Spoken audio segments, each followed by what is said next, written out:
Are we all just fine about being watched round the clock by the state?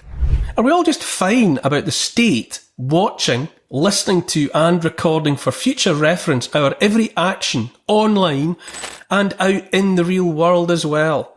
I ask these questions because the potential reach of the spying tools being made available to those determined to know us better than we know ourselves is truly terrifying.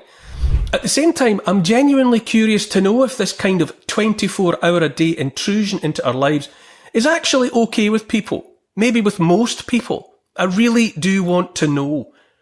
I ask the questions because the evidence of the potential threat to privacy and to freedom of thought, whether that potential has already been activated or not, is undeniable.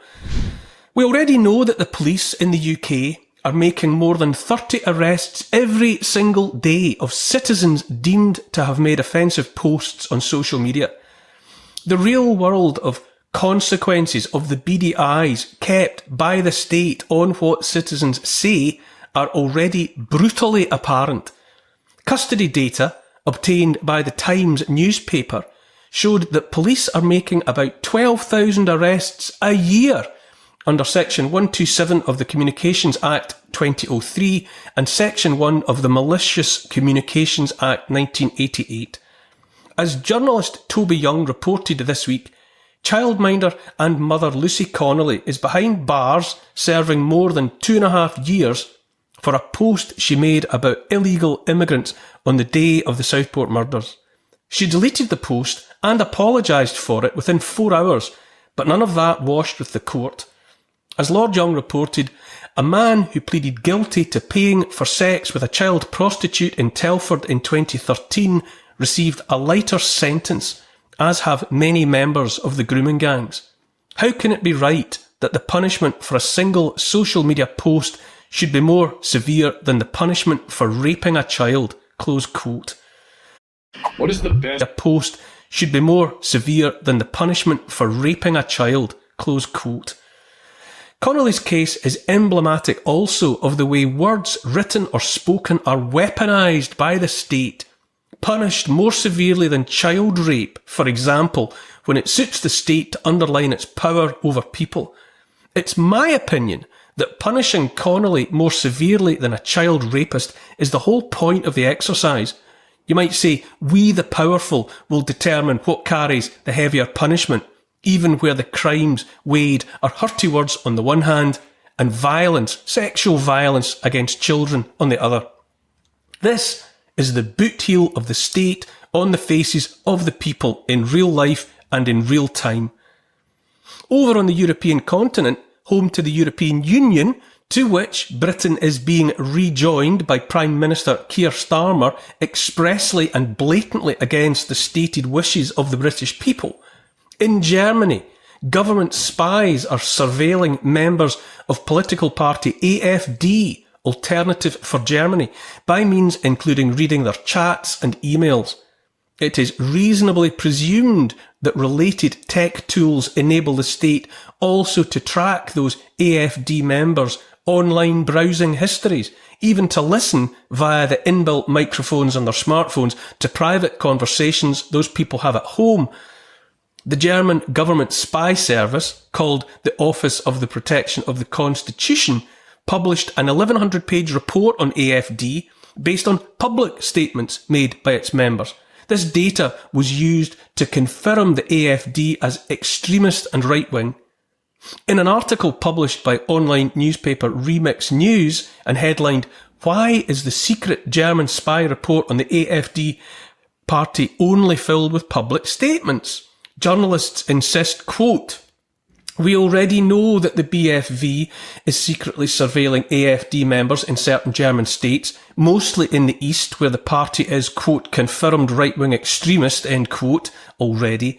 This designation allows for the BFV in those states to partake in extraordinary surveillance powers over AfD members, including reading their chats and emails. Presumably they can also track their browsing history and perhaps they're even listening in on their conversations at home. What this means is that the BFV has plenty of statements, memes and content to use based on private statements, but it's purposefully choosing not to use them. After all, a certain number of those AFD members in private moments probably also express opinions, post memes or share thoughts that the BFV would love to include in a secret report on the party, which many hope will eventually justify an outright ban. Why is the BFV not using these private statements? Asks the journalist. There are multiple reasons. For one, a big part of the apparatus of spy agencies is to obtain information but not release it to the public. The public may not be able to stomach such personal and private information and the means that were used to obtain it. There's also the sense of power that comes with being the watcher. And for many spies, this is a powerful intoxicant. They know while you are in the dark. In practice, these spies know which AFD members are having affairs, their personal struggles, their health issues, their financial situation, and even their personal browsing history. In other words, they know their targets better in many cases than even their close friends and family. The spies of the world, not just in Germany, are now in many ways gods and mind readers, seeing through the walls people build up around themselves and accessing their darkest fears and secrets, all due to rapid advances in technology and the rise of smartphones. It's against this backdrop of spies as gods and mind readers that we should contemplate news that tech oligarchs at Meta are reportedly developing facial recognition for Ray-Ban smart glasses and camera-equipped earphones, enabling scanning of nearby faces without consent. According to reports, work may be underway to add facial recognition capabilities to Ray-Ban Meta AI-powered smart glasses, as well as the same class of earphones equipped with cameras.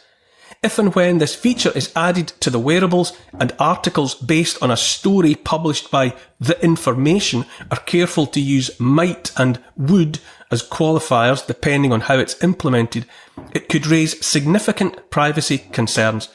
One of them would be the ability to scan and identify people close to the person wearing the glasses while requiring no consent. Meta had the opportunity to incorporate facial recognition into the first generation of these smart glasses, but decided against it. The reporting about the alleged renewed consideration comes hand in hand with the criticism of the current US administration by legacy and legacy-minded tech press, who appear to be trying to push the narrative about a regulatory environment that is now less privacy-friendly than before. The Information is referring to internal Meta discussions about including what is reportedly at this stage known as the super sensing mode. More claims regarding how the future feature might work concern its opt-in nature, but only by the user of the glasses, and whether a light indicator should show that the super sensing is on. According to the website, the technology would be built on live artificial intelligence, which is already incorporated into the latest glasses and can scan and identify objects, items and places for the wearer, but clearly not faces. Hence the alleged ambition to make this particularly sensitive both from the public perception and regulatory angles addition. Without confirmation from the company, this currently comes across as speculation and conjecture about what Meta may or may not be considering or developing, and the possibility of facial recognition making it into Ray-Ban Meta glasses is reported about along with the mention of the recent privacy policy changes. Those changes have to do with providing more data for training Meta's AI models by making it harder for users of smart glasses to avoid this. All of this would be bad enough, frightening enough, in a world in which the people of these islands were treated equally by the law, equality regardless of status, wealth or position. But I say we evidently don't live in such a world anymore, if indeed we ever did. Right now in the United Kingdom, excited speculation surrounds the story of Prime Minister Keir Starmer and who burned properties and a car linked to him, and why. In a sane and equal world, the mainstream media would at the very least identify what is alleged to have happened as an attack on a British Prime Minister. They would be demanding to know what happened. turning over every stone in pursuit of the story. That speculation connects not one, but 3 Ukrainian so-called models, citizens at least of a country to which Starmer has been relentlessly supportive, might be said to add urgency to the investigation of what has happened. But no, this has been deemed a nothing-to-see-here bit of tittle-tattle. It matters because it underlines, and deliberately, not by accident, that questionable activity matters only if it can be hung around the neck of someone, anyone, deemed an inconvenience to the state and its narrative. These are some of the same people, politicians, so-called journalists, so-called medical experts, and the rest, who we know beyond doubt were lying to us about so much, are presumed now to be lying to us about much more, and yet simultaneously join the chorus seeking to silence genuine concerns and questions, if not outright dissent, with worn-out labels like anti-Semite and far-right extremist. It's been said repeatedly that we are, as a nation, sleepwalking into a digital cage made of round-the-clock surveillance. To me, it seems obvious too that the same tech that can find what citizens have actually said and done must surely be capable of squirting into smartphones and onto laptops the damning content that might be used to damage, to silence, or to destroy the owner of such hardware. Sunglasses connected to artificial intelligence might sound like exciting fun. I say such baubles and shiny things must be seen for what they are, bear traps and the road to prison cells. You have been warned.